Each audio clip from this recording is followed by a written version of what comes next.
जय हिंद दोस्तों, स्वागत है आपका आपके YouTube channel B student classes में।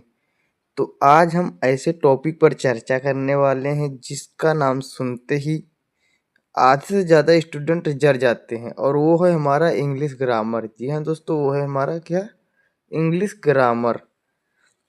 स्कूल में तो जैसे तैसे इंग्लिश निकल गई, लेकिन अब क्या हो जाता कि बीए में आते आते वो article, tense, voice, narration, preposition सब क्या हो जाता है, एक साथ हमारे सिर पर चढ़ जाता है।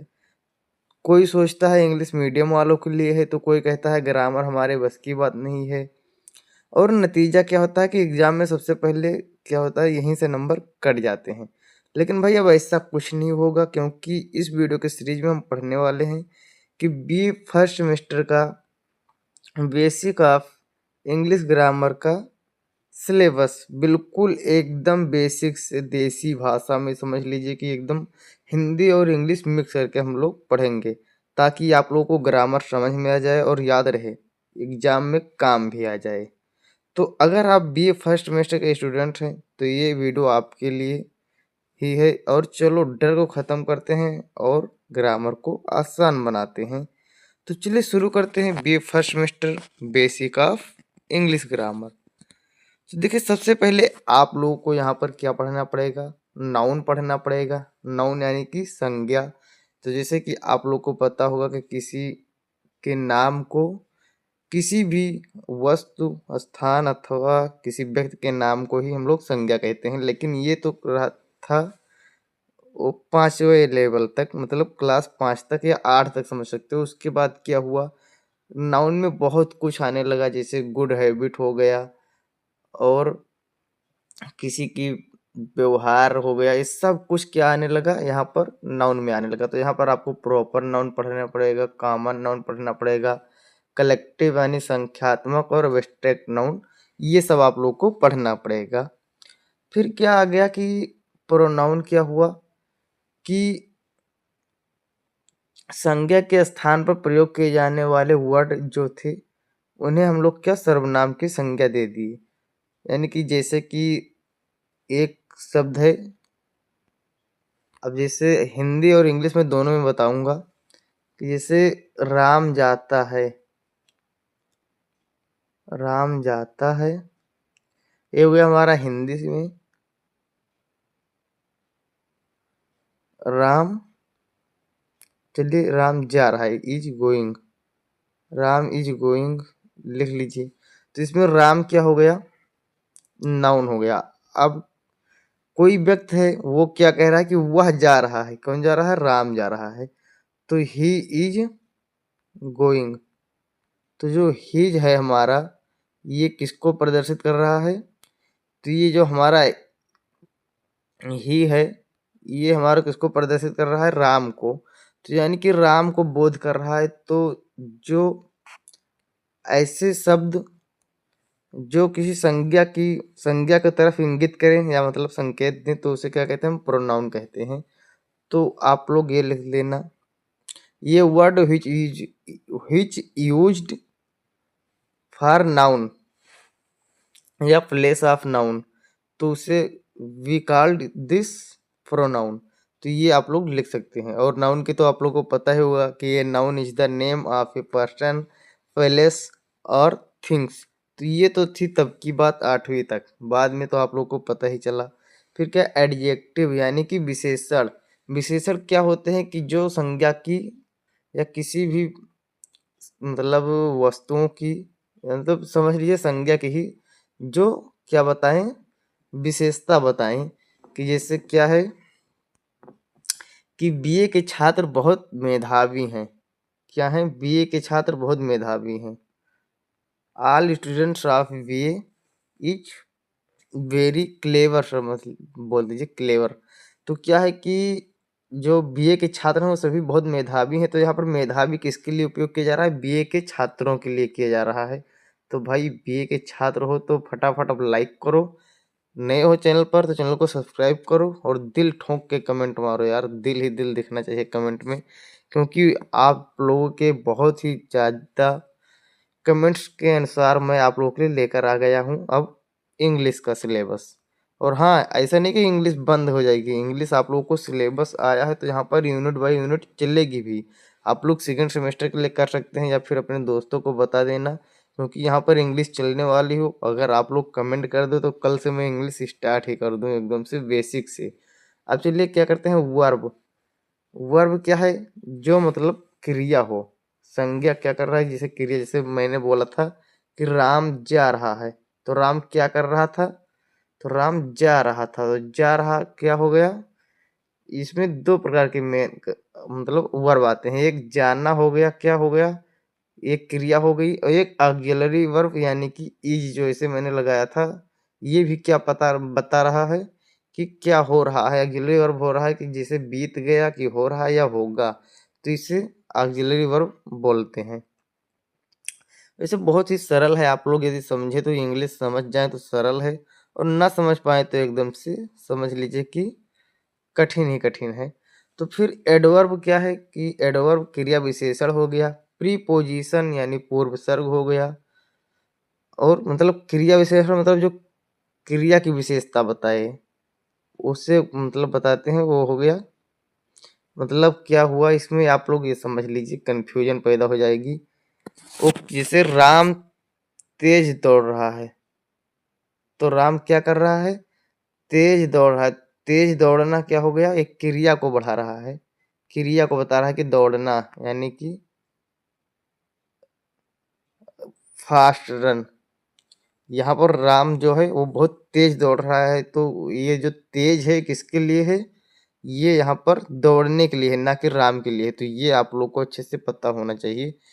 फिर क्या, प्रीपोजिशन यानी कि जैसे द हो गया और ये सब हो गए, नहीं सॉरी, द तो इधर लगेगा भाई, आर्टिकल अभी आ रहा है।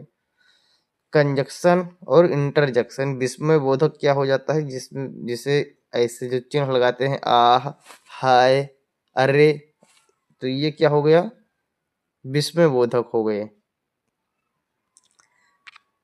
फिर क्या है, आर्टिकल्स। आर्टिकल्स ये देख लीजिए, ये हमेशा संज्ञा के पहले आते हैं।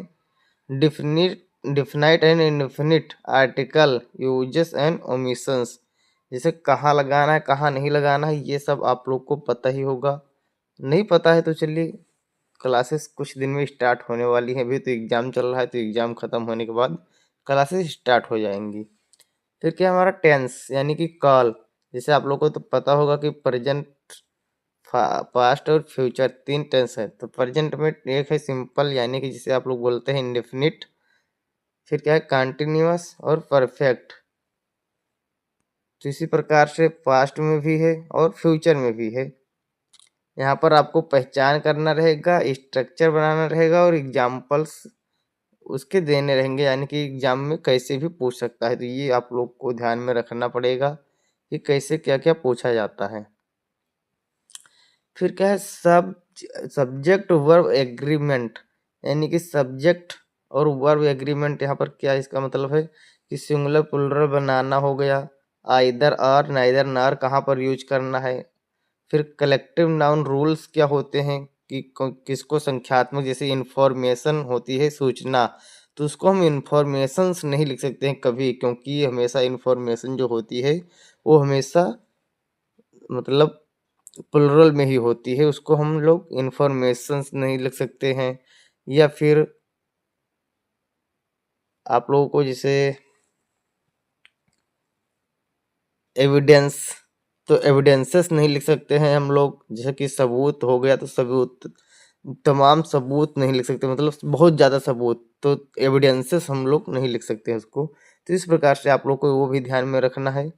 उसके बाद हमारा है वॉइस यानी वाक्य, या वाच्य इसमें लिखा गया, वाक्य यानी एक्टिव वॉइस और पैसिव वॉइस बनाने के नियम यहाँ पर आप लोगों को समझना पड़ेगा, और एग्जाम्पल्स समझने को पड़ेगा, ये आप लोग को मिल जाएगा।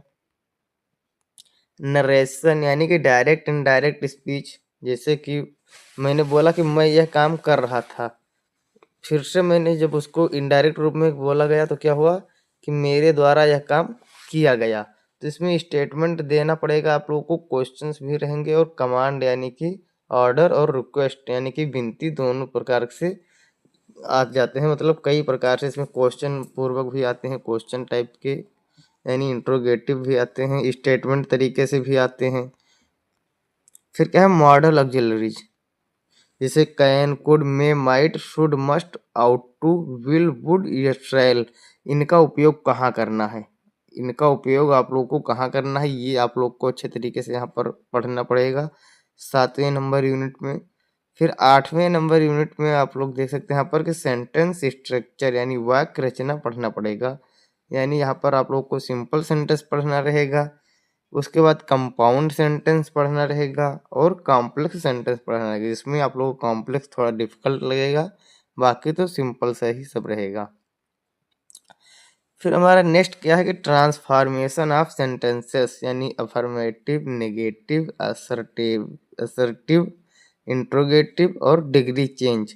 ये आप लोगों को ट्रांसफॉर्मेशन पढ़ना लगेगा, यानी कि वाक्यों का अदला बदली। अब क्या है प्रीपोजिशंस, प्रीपोजिशंस में क्या at, on, in, since, for, by, with, from.